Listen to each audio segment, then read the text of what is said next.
Hello दोस्तों, मैं एक पुस्तक पढ़ रही थी जिसका नाम है जैसा मनुष्य सोचता है वैसा बन जाता है। यह एक जेम्स एलन की पुस्तक है। इसमें लिखा है मनुष्य जैसा सोचता है वैसा बन जाता है।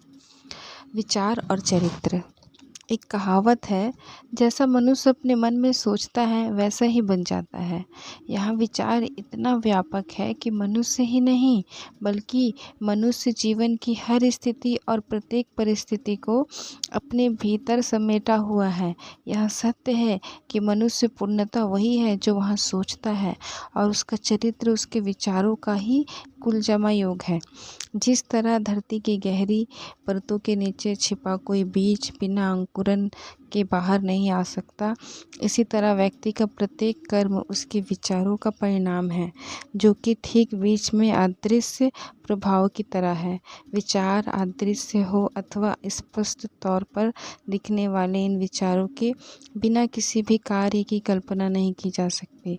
यह बात स्पष्ट तौर पर सभी प्रकार के कार्यों पर समान रूप से लागू होती है, चाहे उन्हें कितना ही त्वरित, अप्रत्याशित या बिना सोचे हुआ, बिना किया हुआ अथवा सूझबूझ के किया हुआ माना जाए। कर्म विचारों से ही शोषित व पल्लवित होता है। सुख और दुख इसके फल है। व्यक्ति बाग के एक माली की तरह है, जो अपनी बगिया में मीठे और कड़वे फल खुद लगाता है। मन में उपजे विचारों ने ही हमारा निर्माण किया है। आज जो कुछ भी है इन्हीं विचारों का परिणाम है।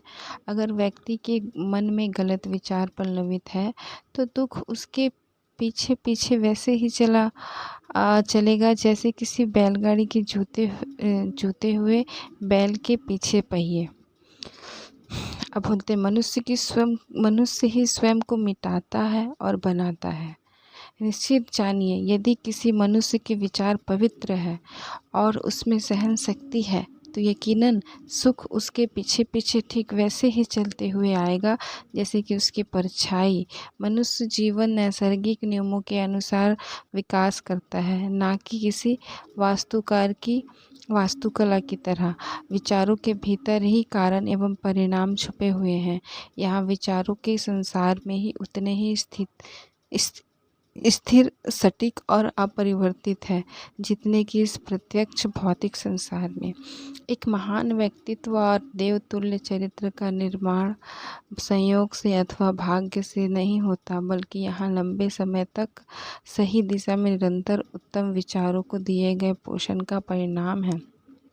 इसी तरह नीच तथा क्रूर चरित्र का होना भी मस्तिष्क में निरंतर घृणित और दुष्ट विचारों स्थान देने का परिणाम है।